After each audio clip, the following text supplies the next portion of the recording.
મારે એક વાર્તાથી શરૂઆત કરવી છે કે એકવાર એક રાજ ઉદ્યાનમાં, મને ખબર નથી કે આ કોની વાર્તા છે, પણ બહુ જ સુંદર વાર્તા છે અને મને નથી લાગતું કે આનાથી વધારે કોઈ સારી શરૂઆત હોઈ શકે આપણે જે વાત કરવાના છીએ. એકવાર એક રાજ ઉદ્યાનમાં એક ઉત્સવ હતો, વસંત પંચમીનો તહેવાર હતો. બહુ બધા લોકોને, ગ્રામજનોને આમંત્રણ આપવામાં આવેલું. પણ રાજાને એક વાતની ચિંતા હતી કે વસંત પંચમીનો તહેવાર છે, આટલા બધા લોકોને બોલાવ્યા છે અને કોયલ નહીં બોલે તો? કોયલ તો બોલવી જોઈએ, તો જ આમ પિક્ચર પરફેક્ટ લાગે ને. એટલે એમણે એમની ચિંતા મંત્રીને વ્યક્ત કરી કે કોયલ નહીં બોલે તો શું કરશું? મંત્રીએ કહ્યું, કેમ નહીં બોલે? ગરદન મરડી નાખશું, બોલશે. પછી રાજાએ રાજપુરોહિતને બોલાવ્યા કે કોયલ નહીં બોલે તો? રાજપુરોહિતે કહ્યું કે હું એને સોનાના પાંજરામાં પૂરી દઈશ, એને શાસ્ત્રો સમજાવીશ, એને સમજાવીશ કે રાજ આજ્ઞાનું પાલન કરવું એ શ્રેષ્ઠ ધર્મ છે. કેમ નહીં બોલે? રાજાએ રાજકવિને બોલાવ્યા. રાજકવિએ કહ્યું કે હું એના જેવો અવાજ કાઢીશ, એટલે મને મિમિક કરીને એ બોલશે. પછી ખજાનચીને બોલાવ્યા. ખજાનચીએ કીધું કે દાણા નાખશું, એને ભાવે હું ખવડાવશું, પછી તો બોલશે ને. કેમ નહીં બોલે? આ બધા જવાબો સાંભળીને રાજા દુઃખી થઈ ગયા, ઉદાસ થઈ ગયા. અને ગામની બહાર, દરબારની બહાર એક ગાંડો રખડતો હતો. રાજાએ કીધું કે એને બોલાવીને લાવો, એને કદાચ જવાબની ખબર હશે. ગાંડાને બોલાવવામાં આવ્યો અને રાજાએ પૂછ્યું કે આવું આવું છે, તહેવાર છે, ઉત્સવ છે, ચિંતા એ વાતની છે કે કોયલ નહીં બોલે તો તું શું કરીશ? અને ગાંડાનો જવાબ સાંભળીને રાજા ખુશ થઈ ગયા, એને ઇનામ આપ્યું. ગાંડાએ એટલું જ કહ્યું, હું રાહ જોઈશ.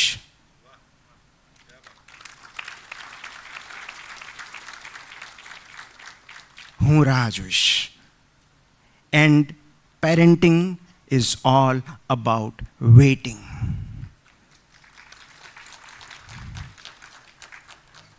જે રાહ જોઈ શકે છે ને એ જ સારા પેરેન્ટ બની શકે છે.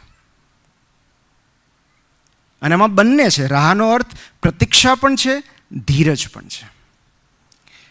થોડા સમય પહેલાં એક બહુ સક્સેસફુલ ડૉક્ટરનું બ્લોગ વાંચતો હતો અને એમણે એમના એક ભૂતકાળનો પ્રસંગ લખ્યો છે કે મારા પપ્પા એક સરકારી કર્મચારી હતા અને બહુ અવારનવાર એમની ટ્રાન્સફર થતી. હું 6 વર્ષનો હતો અને નવી સ્કૂલમાં હું સેટલ નહોતો થતો.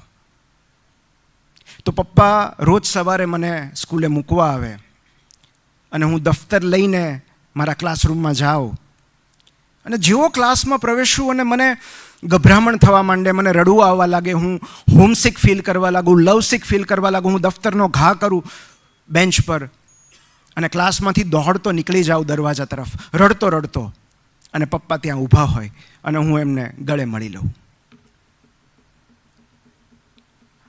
આ બીજે દિવસે થયું, ત્રીજે દિવસે થવા લાગ્યું, રોજ થવા લાગ્યું કે બાળક જાય, દફતર મૂકી અને પાછું દોડતું દોડતું, રડતું રડતું નિશાળના દરવાજા પાસે આવે પપ્પાને ગળે મળવા માટે. કારણ કે મને ખાતરી હતી કે પપ્પા નિશાળની બહાર મારી રાહ જોઈ રહ્યા છે. So, parenting is all about waiting. બોલતા ક્યારે શીખશે? રાહ જોવી પડે છે. મારું બાળક ચાલતા ક્યારે શીખશે? રાહ જોવી પડે છે. લખતા ક્યારે શીખશે? ક્યારે એની લંબાઈ વધશે? ક્યારે મારી હાઈટે પહોંચી જશે? સ્કૂલેથી આવે, કોલેજથી આવે, પ્રવાસમાં જાય, પાર્ટીમાં જાય, મિત્રો સાથે ફરવા જાય, ઘરે આવતા મોડું થાય, દીકરી નવરાત્રિમાં ગઈ હોય, રાહ જોવી પડે છે. ક્યારે પાછી આવશે? મોટા થાય પછી બીજા શહેરમાં નોકરી કરતા થાય તો વીકેન્ડમાં ક્યારે ઘરે પાછા આવશે? રાહ જોવી પડે છે. વિદેશમાં વસતા સંતાનો હોય તો ક્યારે દિવાળીએ, કયા તહેવારે એ પાછા દેશમાં આવશે? રાહ જોવી પડે છે. દીકરી પરણીને સાસરે જાય તો પિયરમાં ક્યારે પાછી આવશે? રાહ જોવી પડે છે. અને કેટલાક દંપતી, કેટલાક યુગલ રાહ જોવા તૈયાર હોય છે, પણ રાહ જોવાની તક મળે એ માટે રાહ જોવી પડે છે.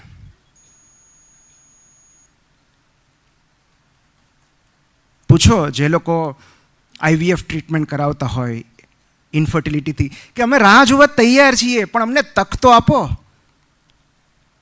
અને પેરેન્ટિંગ છે ને એક અલ્ટિમેટ રિયલાઇઝેશન છે. કેમ ખબર છે? કારણ કે આપણે નાના હોઈએ ત્યારે આપણને ખબર હોય છે કે કશું જ આપણા કંટ્રોલમાં નથી હોતું.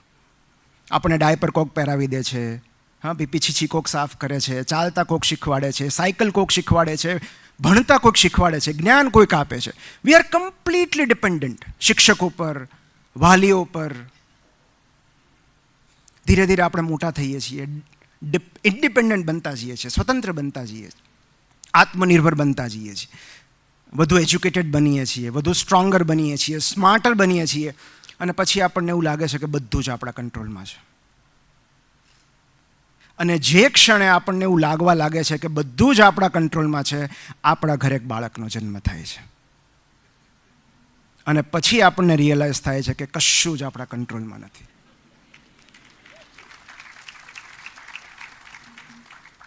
જો કે કેટલાક લોકોને તો લગ્ન પછી જ ખ્યાલ આવી જતો હોય છે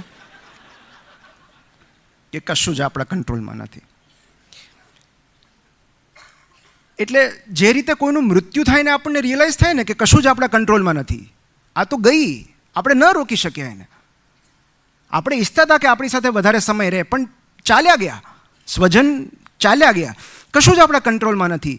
તો જે રીતે કોઈ જાય ત્યારે જેમ સમજાય છે ને, એ રીતે માતા કે પિતા બનીએ ત્યારે પણ એવું સમજાય છે કે કશું જ આપણા કંટ્રોલમાં નથી.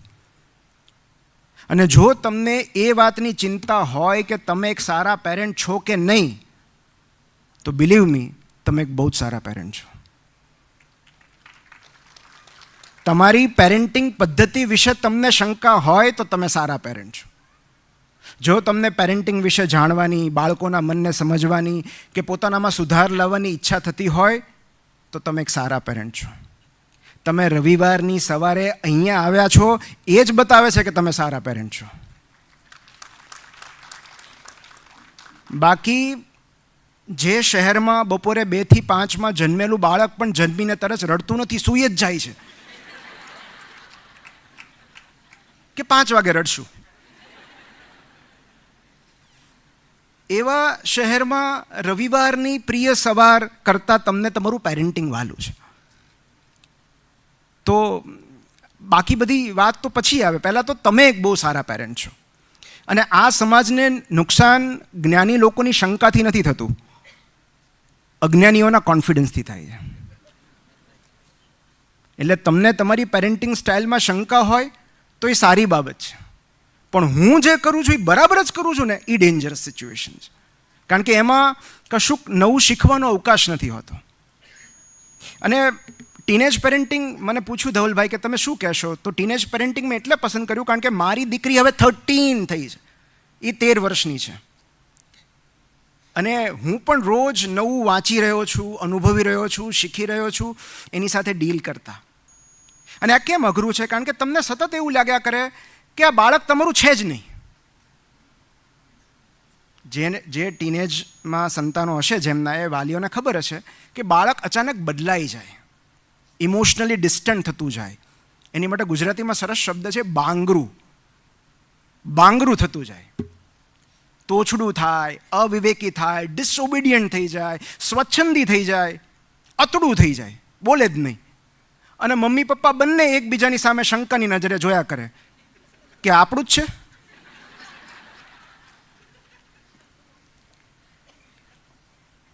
એમના મિત્રો એમને વધારે અગત્યના થઈ જાય આપણા કરતાં, સિક્રેટિવ થઈ જાય, દરેક વસ્તુ શેર ન કરે. અને એનું કારણ એ છે કે એમનામાં શારીરિક, માનસિક અને ભાવનાત્મક સ્તરે ધરખમ ફેરફારો થતા હોય છે. 12 થી 19 વર્ષની ઉંમર બહુ ભયાનક છે, કારણ કે દે આર પોઈઝન્ડ બાય હોર્મોન્સ. અને આ હોર્મોન્સ મૂડ સ્વિંગ્સ લાવે છે. હવે પ્રોબ્લેમ એ છે કે ટીનેજ સંતાન જે પ્યુબર્ટીમાં પ્રવેશે છે, દીકરો કે દીકરી, એનામાં જે હોર્મોન પ્રવેશતા હોય છે મોટે ભાગે એ જ સમયે મમ્મીમાંથી એ હોર્મોન્સ વિદાય લેતા હોય છે. એટલે એના પણ મૂડ સ્વિંગ્સ હોય છે. એટલે આ બાજુ સંતાનોના મૂડ સ્વિંગ્સ, આ બાજુ મમ્મીના મૂડ સ્વિંગ્સ, અને વચ્ચે ફસાયેલો પિતા. એટલે ઘણીવાર એ યુદ્ધ વિરામના ઘણા પ્રયત્નો કરતો હોય છે. પણ એટલે જ પહેલાંના જમાનામાં એવું હતું કે તમે 20 વર્ષે લગ્ન કરી લો તો 22-23 વર્ષે પહેલું સંતાન થઈ જાય. મમ્મીનો મેનોપોઝ આવે એ પહેલાં દીકરા પુખ્ત થઈ ગયા હોય. પણ હવે યુગ બદલાયો છે.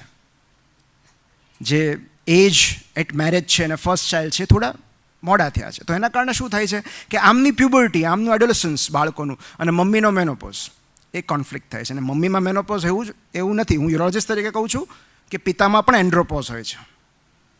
એક પુરુષમાંથી પણ હોર્મોન્સ વિદાય પામે છે, પણ એટલી હદે નહીં જેટલા એક સ્ત્રીમાંથી ઓછા થતા હોય. એટલે પુરુષના પણ મૂડ સ્વિંગ્સ આવે, એની પણ ઇરિટેબિલિટી હોય. એક બહુ સરસ ટર્મ છે miserable husband syndrome. Miserable husband syndrome, દુઃખી પતિ. અને ક્યારે થાય? જ્યારે એ એન્ડ્રોપોઝના ફેઝમાં પ્રવેશે, જ્યારે ડિપ્રેશનમાં હોય, ઇરિટેબલ હોય, ધીરે ધીરે એનામાં હોર્મોન્સ ઓછા થતા જતા હોય, ત્યારે એને ખબર નથી પડતી કે આ શું થઈ રહ્યું છે મારી સામે. અને આવું કેમ થાય છે? કેમ બાળકો આવા બાંગરા થઈ જાય છે, ટીનેજ સંતાનો? કારણ કે આ બાયોલોજિકલ સ્ક્રિપ્ટ છે. આ ઇવોલ્યુશનરી અર્જ છે, એક વિકાસલક્ષી જરૂરિયાત છે. કારણ કે એમણે પોતાનું સ્વતંત્ર અસ્તિત્વ સ્થાપવાનું છે ને ટકાવી રાખવાનું છે. તમે કાલ સવારે ચાલ્યા જશો, પછી એનું શું?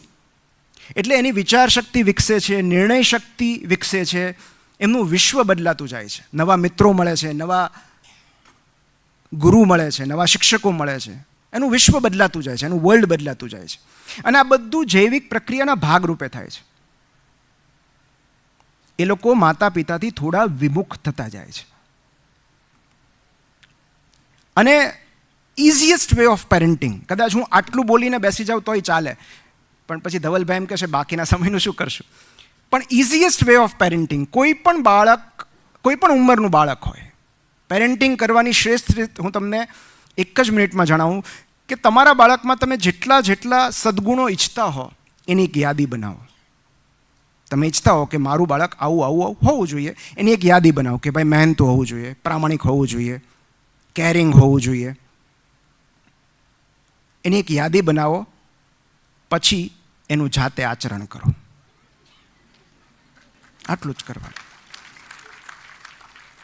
કારણ કે બાળક ઉપદેશથી નહીં, આચરણથી શીખે છે. એ સાંભળીને નહીં, જોઈને શીખે છે. એટલે જો આપણામાં હશે અને આપણને કરતા જોશે તો કદાચ બાળક કરે. આપણે કહેશું તો નહીં જ કરે. અને આખું પેરેન્ટિંગ જો આપણે 2 સ્તંભ પર ઊભેલું છે, 2 વિચારકોના સ્તંભ પર, હું એવું કહી શકું કે જો આપણે આટલું સમજી જઈએ તો આપણને પેરેન્ટિંગ બહુ અઘરું નહીં લાગે. અને એમાં પહેલો સ્તંભ છે જે મારા પ્રિય છે, જે મારા રગે રગમાં વસેલા છે, ગીજુભાઈ બધેકા. એમણે એક જ વાક્યમાં પેરેન્ટિંગને સમેટી લીધું છે કે બાળક એક સ્વતંત્ર અસ્તિત્વ ધરાવતો જીવ છે. એ આપણું એક્સટેન્શન નથી. આપણી અધૂરી ઈચ્છાઓ, આપણા અધૂરા સપનાઓ પૂરા કરવાનું માધ્યમ નથી.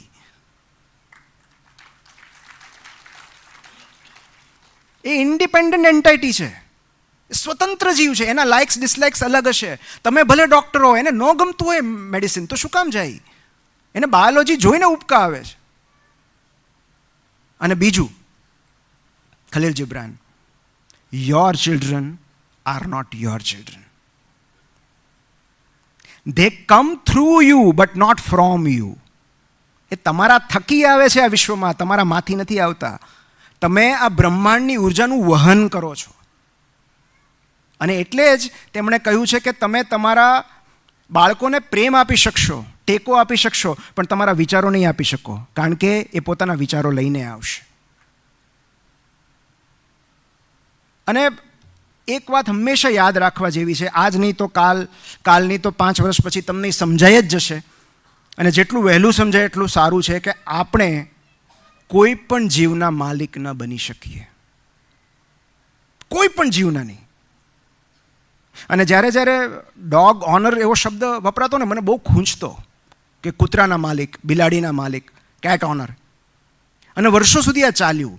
પણ હવે લોકોમાં એ અવેરનેસ આવી છે અને એટલે ડોગ ઓનર શબ્દ રિપ્લેસ થઈ ગયો છે dog parent. Dog parent, cat parent. કારણ કે આપણે કોઈ જીવના માલિક ન બની શકીએ. અને પ્રોબ્લેમ શું છે કે એમને જલ્દી ઇન્ડિપેન્ડન્ટ થઈ જવું હોય છે, આપણે એમને છેક સુધી ડિપેન્ડન્ટ રાખવા હોય છે. એમને ઉડવું હોય છે, પાંખો આવી ગઈ હોય છે, અને આપણે પણ એવું જ ઈચ્છીએ છીએ કે તે ઉડે, પણ આપણે તેમને આપણા આકાશમાં ઉડાડવા હોય છે. અને એમને પોતાનું આકાશ જાતે શોધવું હોય છે. એટલે કે આદર્શ પેરેન્ટ શું આપે? ઉડવા માટે પાંખ, બેસવા માટે ડાળ. Wings to fly and roots to come back to. અને 12થી આ 19 વર્ષનો સમય જ એવો હોય કે જ્યાં એક પેરેન્ટનો રોલ પૂરો થાય, એક મિત્રનો રોલ શરૂ થાય.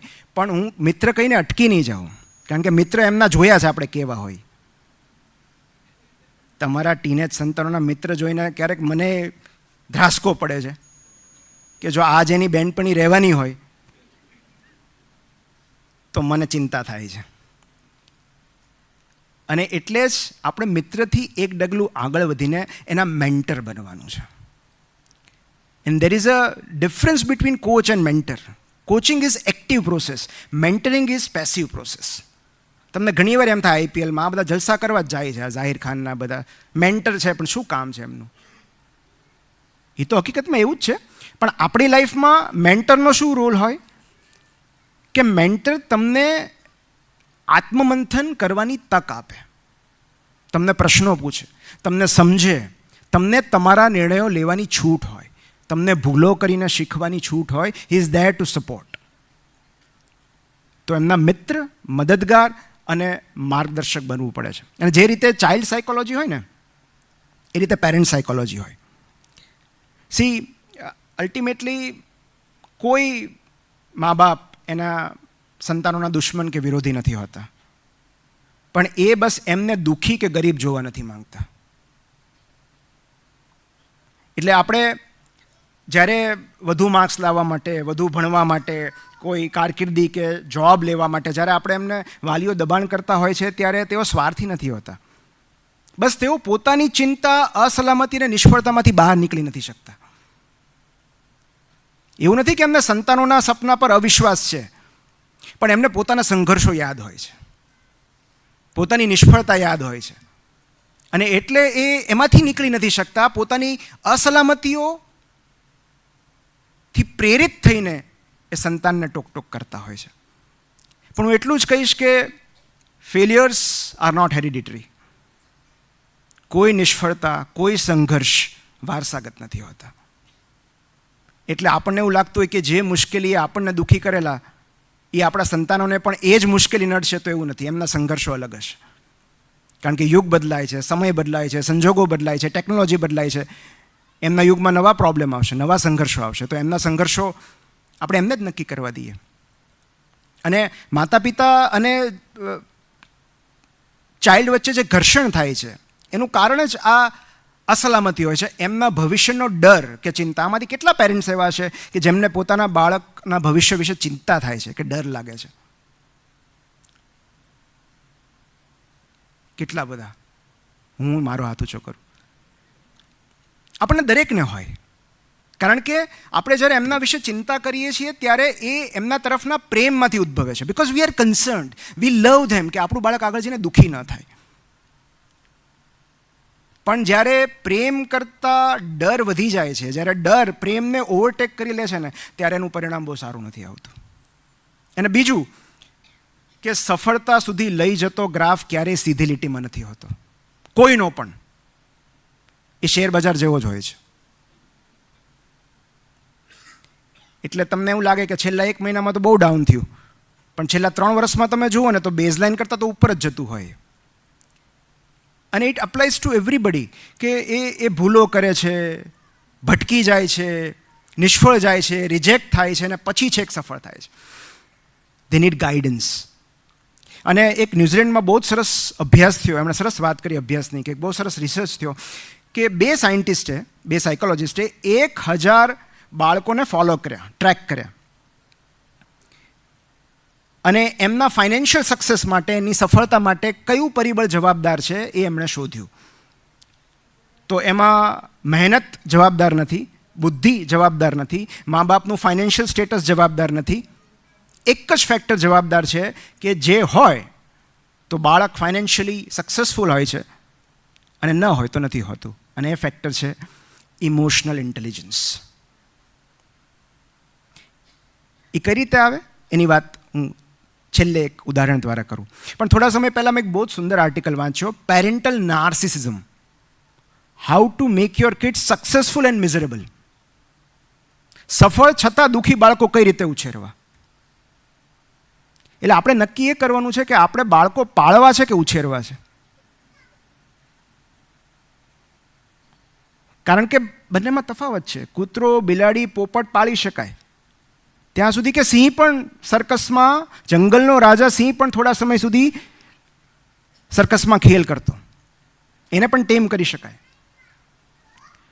પણ તાલીમ આપવી અને વિચાર શક્તિ આપવી એમાં તફાવત છે. તાલીમ અને શિસ્તનો અતિરેક હોય પણ સ્વતંત્ર વિચાર શક્તિનો અભાવ હોય તો એ બાળક મિઝરેબલ હોય છે. થોડા સમય પહેલાં મેં એક ઇન્સ્ટાગ્રામ પર પોસ્ટ જોઈ હતી. 16 વર્ષનો બાળક, એણે ઇન્સ્ટાગ્રામ પર પોસ્ટ મૂકી હતી. એ કંઈક એન્જિનિયરિંગ માટે કંઈક તૈયારી કરતો હશે, જે બી હોય. પણ એણે બતાવ્યું કે એના પેરેન્ટ્સે એના સ્ટડી રૂમમાં સીસીટીવી કેમેરા મૂકાવેલા છે એ જોવા માટે કે એ વાંચે છે કે નહીં. અને એ બાળકે લખ્યું હતું, બહુ પ્રામાણિકતાથી કહું છું, કે હું રાહ જોઉં છું કે ક્યારે હું મોટો થાઉં ઘરેથી ભાગી જાઉં. તો કશુંક શીખવાની ઝંખના આપણે પરાણે ન જગાવી શકીએ બાળકોમાં. એમનામાં હોય જ ક્યુરિયોસિટી, ઇનબિલ્ટ હોય. અને એકવાર એક બહુ સરસ શબ્દ છે, પ્રબુદ્ધ સ્વહિત, એનલાઇટન્ડ સેલ્ફ ઇન્ટરેસ્ટ. એ એકવાર બાળકમાં આવે ને, તમારા બધામાં આવ્યો તો એનામાં નહીં આવે. આપણે કઈ વર્ષે આપણને એવી ખબર પડતી હતી કે આ મારે કરવું જોઈએ એટલા માટે નહીં કે મમ્મી કે પપ્પા કહે છે, પણ એટલા માટે કારણ કે આ મારા માટે સારું છે, આ મારા હિતમાં છે. એક બહુ સરસ પુસ્તક છે ટીનેજ સંતાનો સાથે વાત કરવા માટે, કે how to talk so teens will listen and listen so teens will talk. કઈ રીતે વાત કરવી, કારણ કે આપણને નથી આવડતું. ગીજુભાઈ પણ કહેતા કે આપણને બાળકો સાથે વાત કરતા નથી આવડતી. તો ટીનેજ સાથે કઈ રીતે વાત કરવી એના 4 ઉદાહરણ હું તમને આપું છું. એક છે કે ફર્સ્ટ, એમની લાગણીઓનો આદર કરો, વેલિડેટ ધેર ફિલિંગ્સ. એમણે કીધું કે વેલિડેશન ઝંખે છે, કે એમની લાગણીઓનો આદર આપો. એ જે ફીલ કરે છે એને એકનોલેજ કરો. એનું સાદું એક્ઝામ્પલ છે કે ઘરે આવીને કોઈ વાત આપણને કરે કે આજે તો ફલાણી છોકરીએ મારી સામે ન જોયું, આ બોલા લઈ લીધા, અને આપણે કહીએ, આપણું ફર્સ્ટ રિએક્શન શું હોય? એમાં કંઈ રડાય? આ કંઈ રડવાની વસ્તુ છે? સો એવું જ્યારે આપણે કહીએ છીએ એમાં આ કંઈ રડવાની વસ્તુ છે, આ કંઈ ઉદાસ થવાની વસ્તુ છે, આપણે એમની ફિલિંગ્સને ઇનવેલિડેટ કરીએ છીએ. What should be the response? Oh, આ તો બહુ ડિસઅપોઇન્ટિંગ છે, દુઃખી કરે એવું છે, ઉદાસ કરે એવું છે. તારી જગ્યાએ હું હોઉં તો મને પણ આવું જ લાગે. આપણે વાત કરવી છે. અને એનાથી પણ વધુ સારો રસ્તો છે, તને ખબર છે, મારી સાથે પણ આવું જ થયું હતું. સટોરીમાં એક યુવાન છોકરીને પોતાના તરફ આકર્ષિત કરવા માટે અનિરુદ્ધ પાઠક પોતાની નિષ્ફળતા શેર કરે છે. And that is the best way to make friends. કારણ કે એ બાળક હોય કે બીજું કોઈ હોય, કાં તો તમે એને ઇમ્પ્રેસ કરી શકો, કાં તો મિત્ર બનાવી શકો. બે કામ સાથે નહીં થાય. કારણ કે એને મિત્ર બનાવવા માટે તમારે તમારી નબળાઈઓ અને નિષ્ફળતાઓ શેર કરવી પડે છે. તમે એને ઇમ્પ્રેસ કરવા રહેશો તો મિત્ર નહીં બને. સો એ શ્રેષ્ઠ પદ્ધતિ છે બાળકને મિત્ર બનાવવાની. તને ખબર છે, તમે છિછોરે જોયું છે? બ્યુટીફુલ ફિલ્મ, જેમાં એક પિતા પોતાના સંતાન સાથે પોતાની નિષ્ફળતાઓ શેર કરે છે કે હું કઈ રીતે હાર્યો. આપણે આ નથી કરતા. આપણે બણગા જ ફૂંક્યા રાખીએ છીએ કે મારા મેથ્સમાં 100 આઉટ ઓફ 100 હતા. એ નથી સાંભળવું. એને તમારી નિષ્ફળતાઓમાં રસ છે. તમારી નિષ્ફળતાઓ કહેશો તોય કનેક્ટ થશે તમારી સાથે. બીજું, આદેશ નહીં, વિકલ્પો આપો. Give them options. Offer choices instead of orders. જેમ કે આપણે એમ કહીએ ને અત્યારે હોમવર્ક કરી લે, તો એ આદેશ, બેટા હોમવર્ક બાકી છે તો તું અત્યારે કરીશ કે રાત્રે જમીને કરીશ. આપણે એને ઓટોનોમી આપીએ છીએ, કારણ કે દરેક બાળક ઓટોનોમી ઝંખે છે, સ્વરાજ ઝંખે છે. અને જ્યારે આપણે કોઈને પસંદગી અધિકાર આપીએ છીએ ને ત્યારે આપણે એને માન આપીએ છીએ. આ બહુ જ સાદી વાત છે. ઓટોનોમી ઇઝ ઇક્વલ ટુ રિસ્પેક્ટ. આપણે ઘરે મહેમાન આવે તોય પૂછીએ છીએ ને કે ચા લેશો કે કોફી, ભલે પછી બેમાંથી એકેમાં ભલી વાર ન હોય, પણ ઓપ્શન તો આપીએ છીએ. તો એ જે ઓપ્શન આપીએ છીએ કે ગરમ લેશો કે ઠંડુ, તમને આ ફાવશે કે આ, રોકાવાના હોય તો તમને આ રૂમમાં શું ફાવશે, એસી ફાવશે, આ ફાવશે. આપણે એમને ઓપ્શન્સ આપીએ છીએ, પસંદગી અધિકાર આપીએ છીએ. અને જ્યારે આપણે કોઈને પસંદગી અધિકાર આપીએ છીએ, રાઇટ ટુ ચૂઝ, ત્યારે આપણે એમને રિસ્પેક્ટ આપીએ છીએ. ત્રીજું, તમારી સમસ્યા જણાવો, તમારું જજમેન્ટ નહીં. So address the problem, do not attack the person. અને આ હસબન્ડ વાઈફમાં પણ એટલું જ આ વાત લાગુ પડે છે. એક્ઝામ્પલ તરીકે કે આ બહુ કોમન છે દરેક ઘરમાં કે સોફા પર બધું પડ્યું હોય, સ્ટેશનરી હોય કે રમકડા હોય કે જે બી હોય, મોટા થયા પછી બુક્સ પડી હોય, અને આપણે શું કહીએ છીએ, યુ આર સો ઇરેસ્પોન્સિબલ. તો એટલી બધી બેજવાબદાર છે. હવે આમાં ક્યાં બેસવાનું થતું જ હોય છે. અને પપ્પા એમ કે એ ન મૂકે તારે મૂકી દેવું. પણ what is the right way? કે બેટા આપણે એવું જોઈ રહ્યા છીએ કે સોફા પર બહુ બધું તારો અટાળો પડ્યો છે અને કોઈ આવે તો બેસવા માટે જગ્યા નથી, તો આપણે થોડી જગ્યા કરશું, આપણે સાથે મૂકી દઈશું. કારણ કે ગીજુભાઈ એવું કહેતા કે બાળકો ક્યારેય આદેશને અનુસરતા નથી.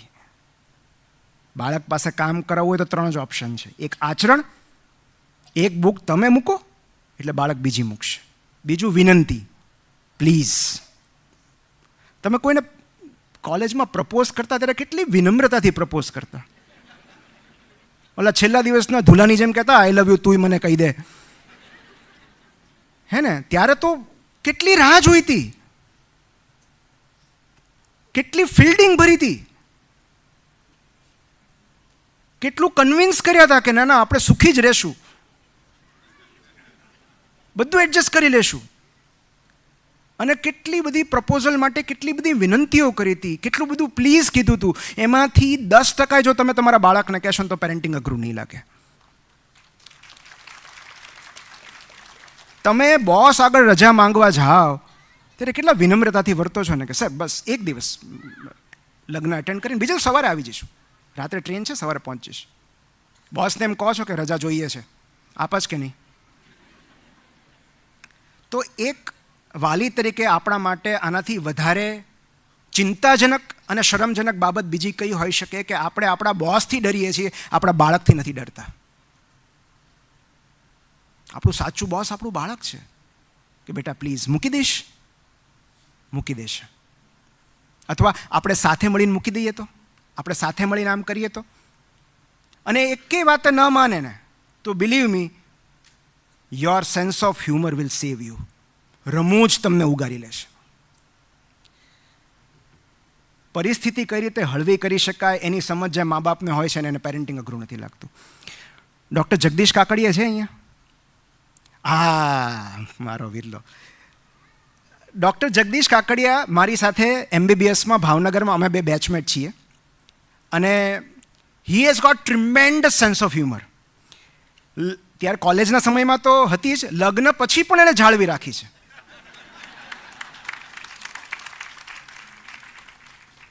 અને આ લગ્ન પછી 2 બાળકો પછી પણ રમૂજ વૃત્તિ ટકાવી રાખવી એ ખરેખર અઘરું કામ છે. બીજી રીતે જોઈએ તો શાબુદ્દીનભાઈ કહે છે ને કે તમે જગતને હસાવવા નીકળ્યા છો તો બતાવો તમારા દુઃખ ક્યાં છે. બીજી રીતે જોઈએ તો બરાબર છે, લગ્ન પછી કેટલાકમાં રમૂજ વૃત્તિ વધારે ખીલતી હોય છે. પણ એણે ધોખો કર્યો કે એલા તને સાંભળવા માટે ટિકિટ લેવાની, એવો એનો મેસેજ આવ્યો ટિકિટ લીધા પછી. તો ત્યારે મેં જવાબ નહોતો આપ્યો જગદીશભાઈ, પણ અત્યારે હું કહું છું બધાની હાજરીમાં કે સદભાગ્યે આ હાઉસફુલ થઈ ગયું એટલે 2 જ લેવી પડી, નહીંતર આ બધી ટિકિટ તમારે લેવી પડત. તો શાહબુદ્દીનભાઈનું એક અદ્ભુત વિધાન છે કે જે હાસ્યકાર કપરા સંજોગોમાં પોતાના જીવનસાથી કે બાળકોને નથી હસાવી શકતો એ નિષ્ફળ કલાકાર છે.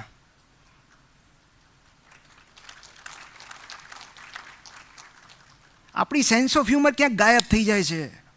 જે યુવાનીના દિવસોમાં ડેટિંગ ટાઈમમાં પીક પર હતી, કેવા કેવા ઇન્ટરનેટ પરથી જોક્સ વીણીને કહેતા કે હસે તો ફસે. તો બાળકો સામે ક્યાં ગઈ આ જોક્સ, ક્યાં ગઈ આ રમૂજ? કેમ નથી કહેતા આપણે બાળકોને જોક્સ?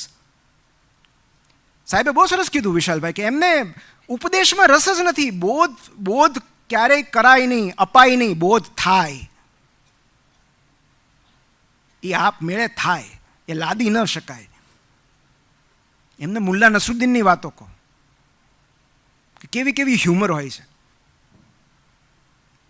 મને એમ છે આમાં કોઈ ટીનેજ સંતાન નથી એટલે આ જોક હું કહી શકું કે મુલ્લા એકવાર એના 18 વર્ષના બાળકને લઈને, એટલે બાળક તો ન કહેવાય પણ સંતાનને લઈને એક પબમાં ગયા કે ભાઈ મને ખબર છે કે હવે જો તું પુખ્ત થઈ ગયો છે ને, તું ક્યારેક તો પીશ જ, પણ હું ઈચ્છું છું કે મારી સામે પી, કારણ કે તને તારી મર્યાદાનું ભાન હોવી જોઈએ. You should know your limits.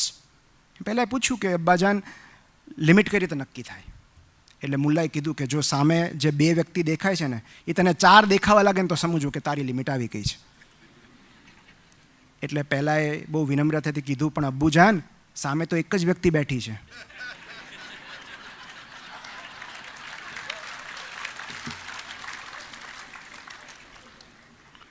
તમારું બાળક 19-20નું થાય ને ત્યારે એને કહેજો. આપણને આપણી લિમિટની ખબર નથી હોતી ને આપણે બાળકોને એની લિમિટ ભણાવીએ છીએ. આ તો સારું છે કે જન્મીને કોઈ બાળક પૂછતું નથી કે તું છો કોણ,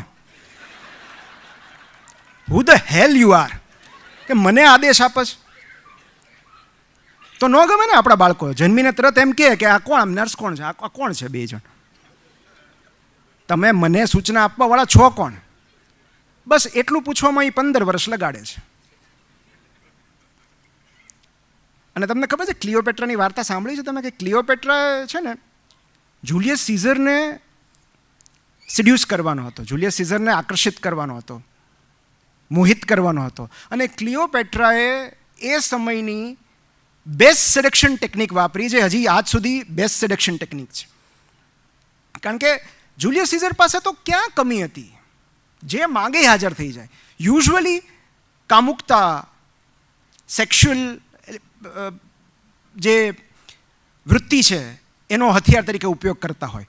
પણ ક્લિયોપેટ્રાને ખબર હતી કે એનાથી આ માણસ નહીં આકર્ષિત થાય, કારણ કે એની પાસે બહુ છે. કેટલી બધી રાણીઓ હોય, કેટલી બધી દાસીઓ હોય, કમી જ નથી એને. તો મારે એને આકર્ષિત કરવું હોય તો મારે શું કરવાનું? એણે 2 વસ્તુ વાપરી. એક ક્રિએટિવિટી. તમને એ વાર્તા ખબર હોય તો એ કાર્પેટમાં એ વીંટાઈને ગઈ અને જ્યારે કાર્પેટ ખોલી ત્યારે એમાંથી ક્લિયોપેટ્રા નીકળી. This is creativity. અને બીજું લાફ્ટર. ક્લિયોપેટ્રા એક સીધો સાદો સંકલ્પ કર્યો કે જ્યાં સુધી જુલિયસ સીઝર મારી સાથે હોય જેટલો સમય, એટલો સમય એના ચહેરા પર હાસ્ય હોવું જોઈએ. He should be laughing, that's it. કોઈ ફરિયાદ નહીં, કોઈ કકળાટ નહીં, કોઈ ઉપદેશ નહીં, માત્ર હ્યુમર. અને પછી આપણને ખબર છે એ બેના લગ્ન થયા અને સિઝેરિયન આવ્યો અને એના પરથી નામ પડ્યું. તો આજની તારીખે જો તમારે કોઈને વશમાં લેવા હોય તો best weapon is sense of humour. અને જો રમૂજ નહીં ઉગારે, સપોઝ કે રમૂજ નથી તમારી પાસે, તો વાર્તા તો ઉગારશે જ. જેમણે કહ્યું ને, એક નાનો એવો પ્રસંગ કહું છું કે ગીજુભાઈએ, તમે દિવા સ્વપ્ન વાંચ્યું કે નહીં, દરેકે વાંચવું જોઈએ આઈડિયલી. આ આપણી જવાબદારી છે, આપણી ફરજ છે ગીજુભાઈના પુસ્તકો વાંચવા. જ્યારે આપણે, કારણ કે કેવું છે કે ડ્રાઇવિંગ લાઇસન્સ વગર તમે વાહન ચલાવી નથી શકતા, પણ પેરેન્ટલ લાઇસન્સ વગર બાળકો ઉછેરી શકો છો. આ કમનસીબી છે. તો આ જે પુસ્તકો છે એ પેરેન્ટિંગ લાઇસન્સ આપે છે. તો દિવા સ્વપ્નમાં જ્યારે પહેલાં જ પ્રકરણમાં એમણે લખ્યું છે કે એમને એક નવો વર્ગ સોંપવામાં આવ્યો હતો અને ગીજુભાઈને એવું હતું કે હું એમને વશમાં કરી લઈશ બાળકોને. અને એમણે ઓમ બોલાવ્યા અને શાંતિ રાખો અને બધા હૂટ આઉટ કર્યું ને હુર્યો બોલાવ્યો અને 5 જ મિનિટમાં ગીજુભાઈએ ક્લાસમાંથી નીકળી જવું પડ્યું. એમણે રજા આપી દેવી પડી કે ભાઈ તમને રજા. અને બીજે દિવસે સવારે એમણે આખી રાત વિચાર કર્યો કે આમને કઈ રીતે વશમાં રાખવા આ તોફાની બાળકોને, જેને સમજવું જ નથી, સાંભળવું જ નથી. અને બીજે દિવસે સવારે એમણે ક્લાસમાં આવી અને વાર્તા કહેવાની શરૂઆત કરી. રોજ વાર્તા આગળ વધતી જાય અને 4-5 દિવસ પછી વિદ્યાર્થીઓ એવું કહેવા લાગ્યા કે હવે સાંજ પડે તો અમારે અહીંથી નથી જવું, તમે વાર્તા પૂરી કરો. એટલે ગીજુભાઈ એવું લખ્યું છે કે એ કોઈ પણ ઉંમરનું હોય, બાળકોને વશમાં લેવા માટે વાર્તા એક અદ્ભુત જાદુ છે. એ વાત 101% સાચી છે. અને માત્ર નાના જ નહીં, મોટા બાળકોને પણ વાર્તા દ્વારા જ વશમાં કરવા પડે છે. એટલે જ મેં શરૂઆત વાર્તાથી કરેલી. તું શું વિચારે છે, તારે શું કરવું છે? તો સલાહ આપવાને બદલે એમની સ્વતંત્રતાને બળ આપવું જરૂરી છે. એન્કરેજ ઓટોનોમી, કે બેટા વોટ્સ યોર પ્લાન. એક આજ્ઞાંકિત બાળક ઉછેરવા કરતાં એક વિચારશીલ નાગરિક ઉછેરવું વધારે જરૂરી છે. અને active listening is your super power, believe me. જો મા બાપનો અવાજ બંધ થઈ જાય ને, એમની વાણી ચાલી જાય ને, તો મોટા ભાગના બાળકો એમના માતા પિતાના ફેન બની જાય, આજીવન ચાહક બની જાય. બ્રોકાસ એરિયા ચાલ્યો જાય આખો, સ્પીચ જ ન રહે, તો પછી જો કેવી શાંતિ ને સંપ રહે છે ઘરમાં. કારણ કે પ્રોબ્લેમ અહીંથી થાય છે. આપણે એ જે ઉપદેશક છે ને આપણી અંદર રહેલો, એ તરત બહાર આવી જાય છે. એમ ન કરાય, આપણે સાંભળતા નથી એમને. એટલે બી ઇન્ટરેસ્ટેડ ઇન ધેમ. અને ડેલ કાર્નેગીએ એવું લખ્યું છે કે તમે પોતાની જાતમાં ઇન્ટરેસ્ટ જગાવવાનો પ્રયત્ન કરશો ને તો 2 વર્ષમાં પણ મિત્રો નહીં બનાવી શકો. તમે એમનામાં ઇન્ટરેસ્ટ દાખવશો ને તો 2 જ મહિનામાં ઘણા બધા મિત્રો બની જશે તમારા. તો 5 લવ લેંગ્વેજ છે અને આ સાર્વત્રિક છે, યુનિવર્સલ છે, કે પ્રેમ 5 રીતે દર્શાવી શકાય. એ જીવનસાથી પ્રત્યેનો હોય કે ટીનેજ સંતાનો પ્રત્યેનો હોય. કારણ કે બાળકની મોટાભાગની ગેરવર્તણૂક પ્રેમના અભાવથી સર્જાય છે. માણસ જ્યારે સૌથી વધારે અપ્રિય લાગતો હોય ને ત્યારે જ એને પ્રેમની સૌથી વધારે જરૂર હોય છે. અને એમાં પહેલું છે વર્ડ્સ ઓફ એફર્મેશન, સહાયક શબ્દો, પ્રેરક શબ્દો. એમણે કીધું ને, ઓલી છોકરીનું ઉદાહરણ આપ્યું કે વાહ દોસ્ત. તે પરિસ્થિતિ બહુ સુંદર રીતે હેન્ડલ કરી, વેરી નાઇસ. ફલાણાની હાજરીમાં તે બહુ સરસ બિહેવ કર્યું, તારી સેન્સ ઓફ હ્યુમર જોરદાર છે. બીજું સેવા. સેવા એટલે કંઈ એના પગ નથી દબાવવાના, પણ સેવા એટલે એનો પ્રોજેક્ટ પૂરો કરવામાં મદદ કરવાની છે, કે એની સાયકલને પંક્ચર પડી ગયું તો એ રિપેર કરી દેવાનું. આ બધી આમ તો આપણી ફરજ કહેવાય, પણ સેવા. ત્રીજું છે ગિફ્ટ્સ. ગિફ્ટ્સ પણ એવી કે આ પુસ્તક તને ગમશે, તારું રાઇટિંગ પેડ તૂટી ગયું હતું ને તો આ રાઇટિંગ પેડ. તો જ્યારે આપણે ગિફ્ટ આપીએ છીએ ત્યારે બાળકને રિયલાઇઝ થાય છે કે નહીં, પપ્પા કે મમ્મી મારા વિશે વિચારે છે. ચોથું ક્વોલિટી ટાઈમ, સમય, અનડિવાઇડેડ અટેન્શન. જ્યારે આપણે એ બોલતા હોય ને આપણે સાંભળતા હોઈએ, અથવા કોઈ શેર્ડ એક્ટિવિટી કરતા હોઈએ. અને 5મું સ્પર્શ, સૌથી વધારે મહત્ત્વની વાત. એક પુસ્તકમાં એક બહુ સરસ લખ્યું છે કે બાળક મારું માનતું નથી. આપણે કહીએ છીએ ને કે બાળક મારું સાંભળતું નથી. તો મા બાપ થવું આકરું છે, આ પુસ્તકનું નામ છે ગીજુભાઈના. મા બાપ થવું આકરું છે. અને એમાં એમણે દરેક પ્રોબ્લેમને ઉદાહરણ સાથે સમજાયું છે, વાર્તાના સ્વરૂપમાં. અને એમાં એક વાલી આવીને કહે છે કે ભાઈ આ બાળક મારું માનતું નથી. મમ્મી પપ્પા આવીને ગીજુભાઈને કહે છે. એટલે ગીજુભાઈએ સામો સવાલ કર્યો કે તમે બંને એકબીજાનું માનો છો?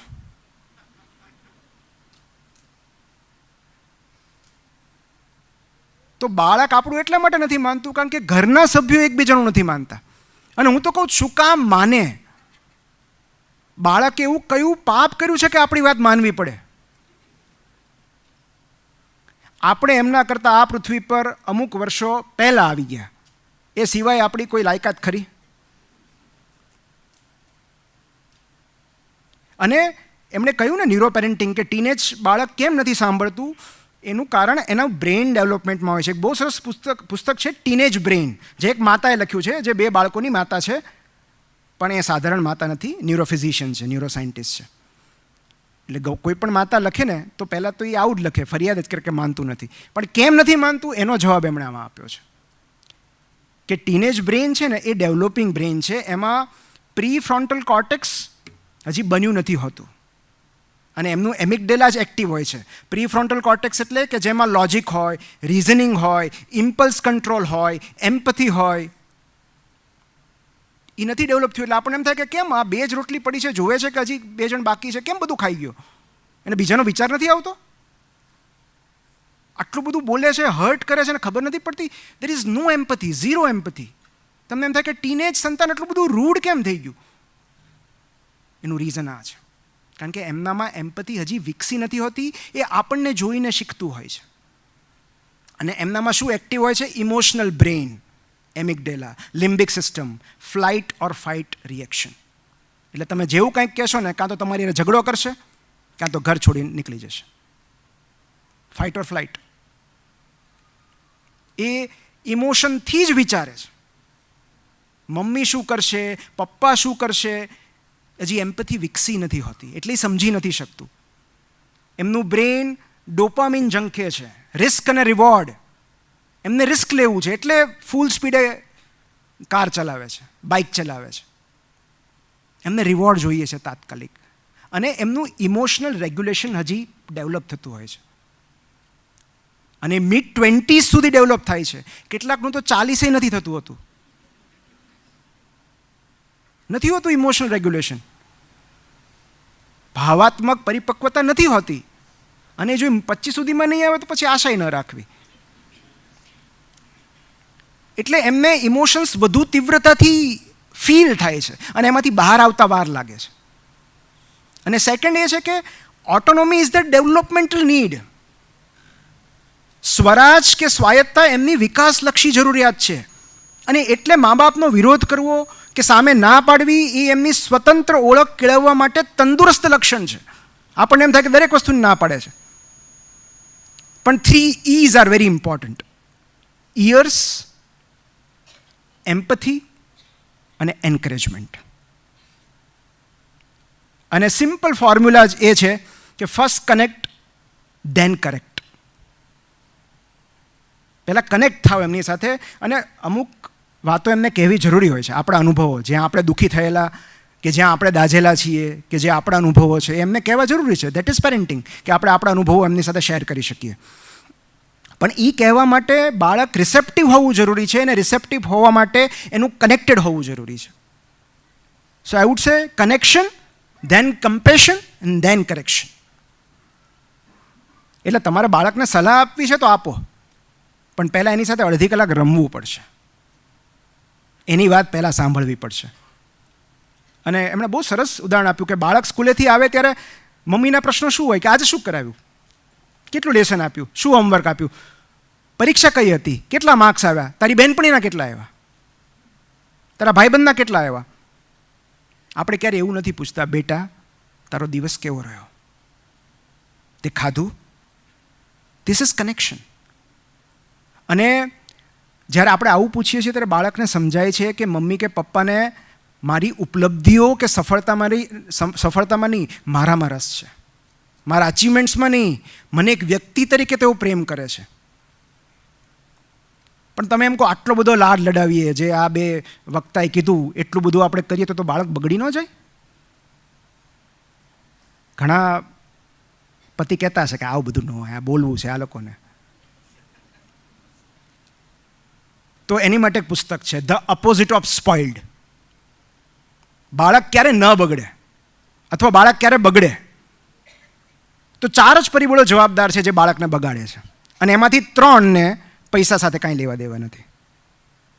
તમે એમ કહો ને અમીર મા બાપના બાળકો બગડી જાય, તો 4માંથી 3 એવી વસ્તુઓ છે જેને તમારી આર્થિક ધોરણ સાથે કાંઈ લેવા દેવા નથી.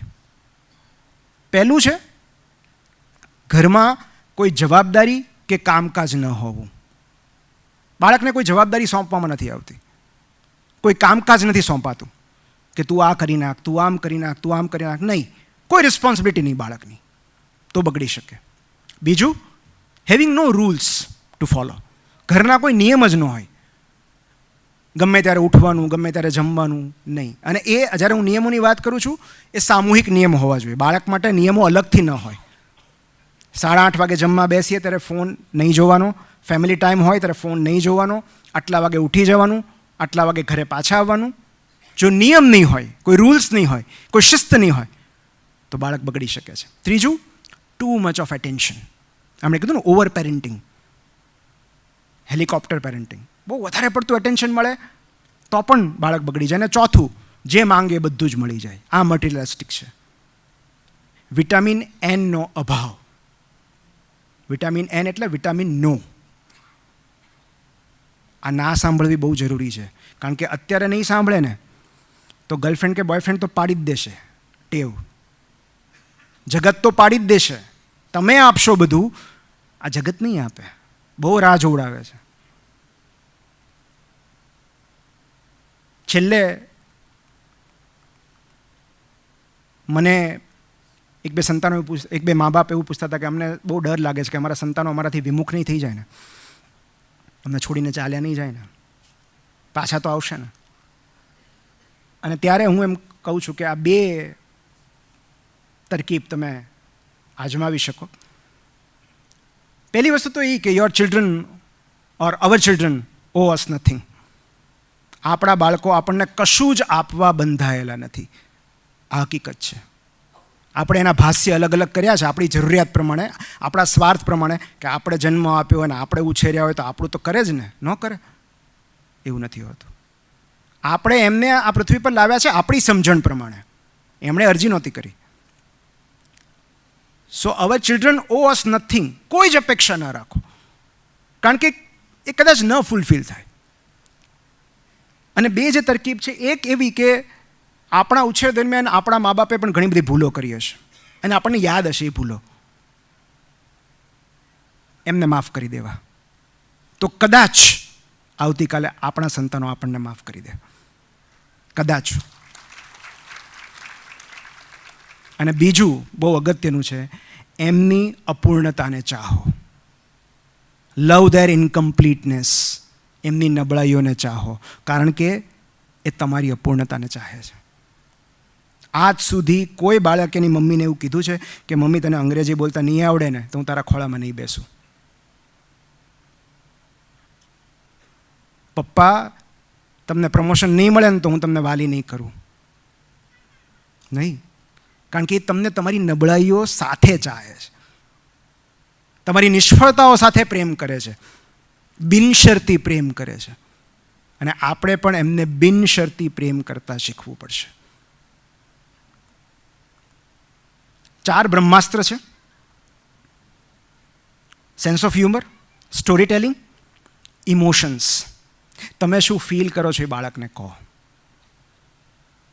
કે બેટા તારી આ વાત મને બહુ હર્ટ કરી છે. આટલું જ પર્યાપ્ત છે. બિકોઝ બાળકો આપણાથી ઇમોશનલી કનેક્ટેડ હોય છે. અને જ્યારે પણ આપણે એમ કહીએ છીએ કે તારી આ વાતથી મને બહુ દુઃખ પહોંચ્યું છે, એ વાત એમને પણ દુઃખ પહોંચાડે છે.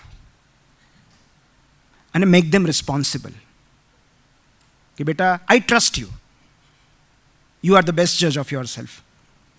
ટુ સમ અપ, છેલ્લે મને ગીતામાંથી જે 4 પેરેન્ટિંગ ઇન્સાઇટ્સ મળ્યા એ કહીને હું પૂરું કરું છું.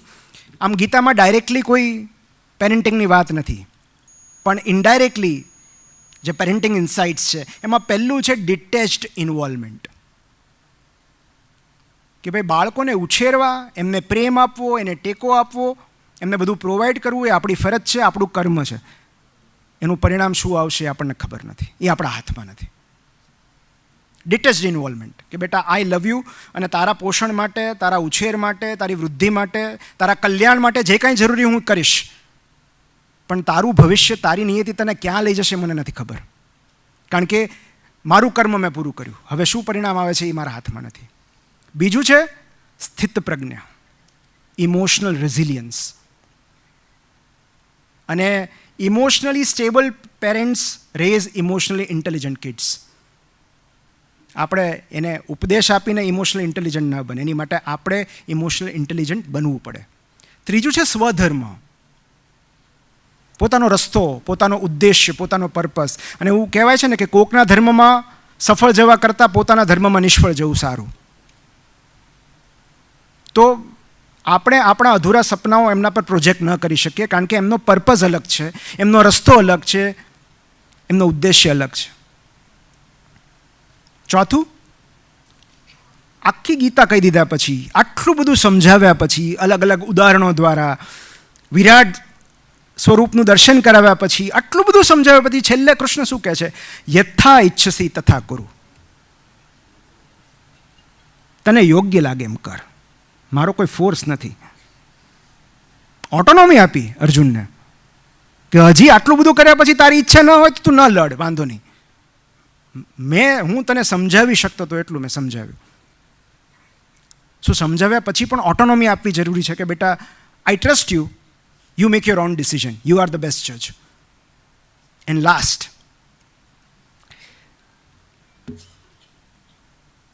એક વાત નોટિસ કરી કે જો અર્જુને પ્રશ્ન ન પૂછ્યો હોત ને તો ભગવાન કૃષ્ણે ગીતા કહી જ ન હોત. વણમાગી સલાહ ક્યારેય ન આપવી.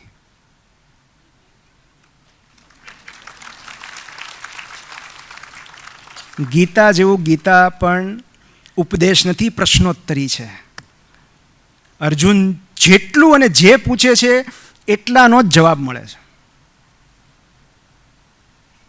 અર્જુનના પૂછ્યા વગર કદાચ કૃષ્ણ ભગવાને કીધું હોત ને તો આની અસર આટલી ન રહેત. બાળકને પૂછવા તો દો,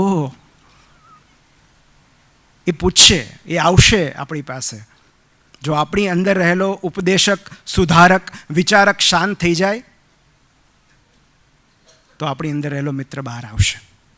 અને બાળક એની રાહ જોતું હોય છે કે ક્યારે મને જજમેન્ટ વગર, ટીકા વગર મારા પપ્પા કે મમ્મી મને સાંભળે તો હું કહું. જજમેન્ટ ન કરતા, તું આવો છો ને તું તેવી છે, તમે ખાલી મને સાંભળી લો. પછી શું થયું? પેલી આમ કર્યું, પેલા પછી શું થયું? So I am interested in your story, I am not interested in judgement. Do not conclude. અને વહેલા મોડા બાળકો આપણા જેવા બનતા જ હોય છે, આપણા જેવા જ બની જાય છે, અને એ બહુ દુઃખી કરનારી બાબત છે. કેટલાક લોકો એટલે દુઃખી હોય છે કારણ કે આ તો મારા જેવું જ થયું. એટલે જો આપણે બાળકોને આપણા જેવા ન બનાવવા હોય, કારણ કે અલ્ટિમેટલી પેરેન્ટિંગનો હેતુ જ એ છે ને કે આ જીવ જે આપણે લાવીએ છીએ એને આગળ લઈ જવો. સિવિલાઇઝેશન એ રીતે તો આગળ વધે છે. સંતાન પ્રાપ્તિ કે આ જે પ્રોડક્શન છે, રિપ્રોડક્શન, એનો હેતુ કંઈ આપણા ઘડપણના ટેકા માટે નથી. એ એટલા માટે છે કે આપણે સંસ્કૃતિને આગળ વધારી શકીએ.